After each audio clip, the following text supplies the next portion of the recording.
Hai sahabat budaya, salam rahayu. Saat ini saya Supriyadi melaporkan dari Candi Belahan. Candi ini disebut juga Sumber Tetek. Berada di Dusun Belahan Jowo, Desa Wonosuno, Kecamatan Gempol, Kabupaten Pasuruan. Tetapi masyarakat di sekitar Candi Belahan ini justru menyebut candi ini bernama Candi Gambar. Nah, bagaimana cerita tentang Candi Belahan ini? Saya akan menemui Kang Sanan Suryo Sindupati. Selamat sore semuanya. Candi Belahan kalau kita mengacu kepada pendirikannya, yaitu kita mengacu kepada satu sumber, yaitu di sebuah prasasti, yaitu Prasasti Cungrang yang dikeluarkan oleh Isyana Kusendok pada tahun 851 Saka atau 929 Masehi, yaitu Tirta Pancuran Sri Pawitra. Jadi di sini terdapat Tirta Pancuran yang diperuntukkan untuk Dharma. Jadi pada masa 851 Saka itu Empu Sendok meresmikan suatu bangunan, beberapa bangunan Dharma di antara Prasada Sirunglung untuk menghormati yang telah pergi atau yang pulang ke Dewata, yaitu dia bawa orang tua yaya atau ayahanda dari para Maswari dia Kedi, permaisuri dari Empu Sendok itu sendiri. Jadi kalau begitu candi ini jauh sebelum kerajaan Majapahit yang terkenal itu ada. Candi ini atau Patirtan Tirta Sri Pancuran ini diduga jauh sebelum kerajaan Majapahit itu ada. Karena di dalam Majapahit itu sendiri sudah dikatakan di dalam negara Kertagama sendiri ada Parsian Pawitra. Jadi jauh sebelum Majapahit itu ada sudah didirikan beberapa bangunan suci, termasuk yang ada Dharma Serama Patapan yang ada di sebelah bawah. Itu berupa masih tersisa bangunan gapura lanang dan gapura wadon yang dikenal oleh masyarakat sini, yang beberapa tembok-tembok yang masih terlihat itu yang diduga sebagai Dharma Seramanya atau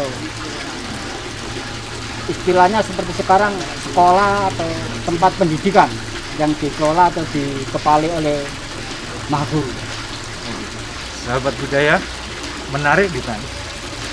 Jadi selain ada Candi Belahan yang ada di sini, itu masih ada lagi peninggalan sejarah, peninggalan purbakala yang dibangun oleh nenek moyang kita, berada di mana tadi? Candi Gapura dan Dharma Keresian. Oke, nanti kita ke sana bisa Kang Cindy ya? Ya.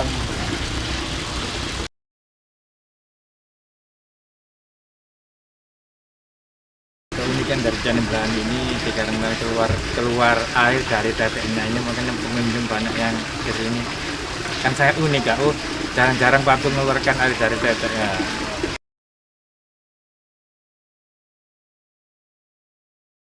Kalau membuat untuk masyarakat ini airnya, kan airnya dibutuhkan masyarakat sekitar ini. Kalau pengunjung ritual hampir setiap hari ada, tapi kebanyakan malam hari. Kalau hari-hari siang ya ada gitu. Kalau malam hari banyak sekali kalau malam hari. Untuk hari-hari sakral itu, Kliwon, Legi, Purnama itu banyak sekali.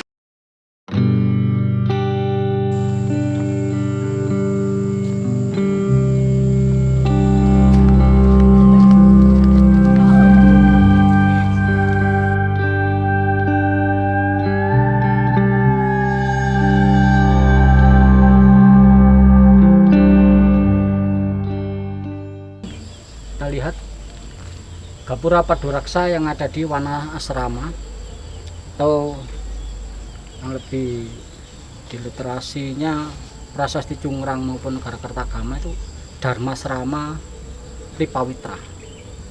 Ini bentuk gapuranya yang disebut gapura 1, yang lazim orang-orang menyebut gapura wadon karena ada tanda bulat dan tanda lubang, dan sayap-sayapnya, meru-merunya masih terdapat. Ini ada gapura pintu Paduraksa yang menuju ke suatu tempat, yaitu di Dharma Prasada Silunglung.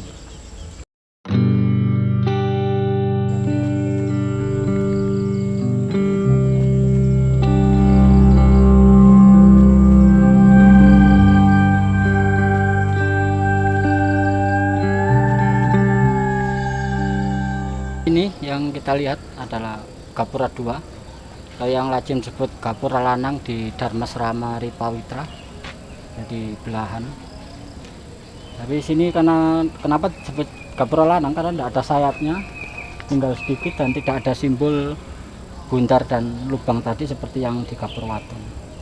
Sama bentuknya Paduraksa gapuranya, yang juga bekas meru-merunya sudah hancur ya, ada relief-relief bunga ceplok, udah agak rusak.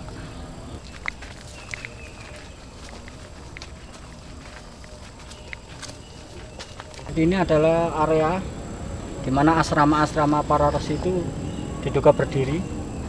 Tuh, ini ada tumpukan bata yang dari reruntuhan pagar-pagar Dharmasrama, taman asrama yang dikumpulkan di sini. Di sini juga diduga sebagai tempat kumpulnya para resi untuk bercengkrama, untuk merumuskan sesuatu tentang kehidupan para resi dan para siswa yang ada di Dharmasrama Ripawitra.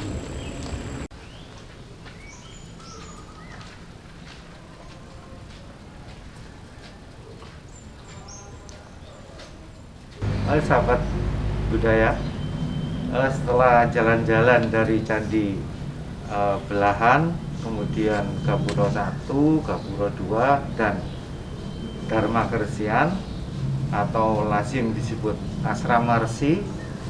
Kemudian saya sekarang berada di Prasasti Junggrang. Nah, untuk mengungkap lebih jauh, ini kita ngobrol-ngobrol sama Kang Surya Sindupati. Oke, sahabat budaya, kita sekarang sudah ada di Prasasti Junggrang, yang dimana Prasasti Junggrang di sini juga ada keterangan tentang Dharma Pancuran. Kita hubungkan Dharma Pancuran ini berkenaan dengan air yang juga ada di saluran air di sebelah Pawitra. Itu adalah untuk saluran irigasi yang dimana para pertapa, para resi itu juga mengajarkan kepada kita tentang bagaimana bercocok tanam untuk memenuhi kebutuhan hidup dan penguatan bahan pangan di masa dulu dan sampai masa sekarang. Dan disitulah kehebatan nenek moyang kita mengajarkan kita tentang seni pertanian dengan seni saluran-saluran air yang dibuat di masa itu sangat cocok sekali apabila kita sebagai anak cucu bangsa melestarikan, mempertahankan dan merawat apa yang telah ditinggalkan nenek moyang kita, terutama dalam hal pangan dan lumbung padi. Terima kasih kepada Kang Sanan Surya Sindupati yang telah menemani saya menjelajah, dan Pak Astono Jutel kawasan Candi Belahan dan sekitar. Sampai jumpa di sesi berikutnya. Salam budaya, lestari budaya kita. Assalamualaikum warahmatullahi wabarakatuh. Rahayu, rahayu, rahayu.